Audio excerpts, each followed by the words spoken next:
আজকের বাইরেটা দেখুন, শীতের মিষ্টি একটা সকাল, রোদ ঝলমল করছে। দেখুন কি ভালো লাগছে দেখতে না? দেখুন আজকে দুপুরে কি কি বানিয়েছি দেখুন।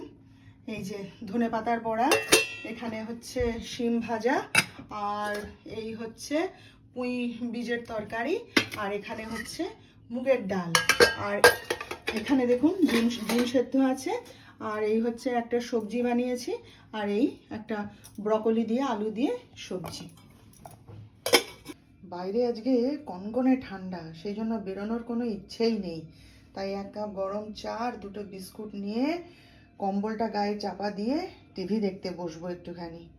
আর আজকে রাতে আমাদের বানানো হয়েছে এই যে পরোটা আর আলুর দম, তার মধ্যে একটুখানি সয়াবিন দিয়ে দিয়েছি। আমার ছেলে খুব ভালোবাসে খেতে, তো তাই শীতের দিনের আদর্শ খাবার পরোটা আর আলুর দম, তাই না?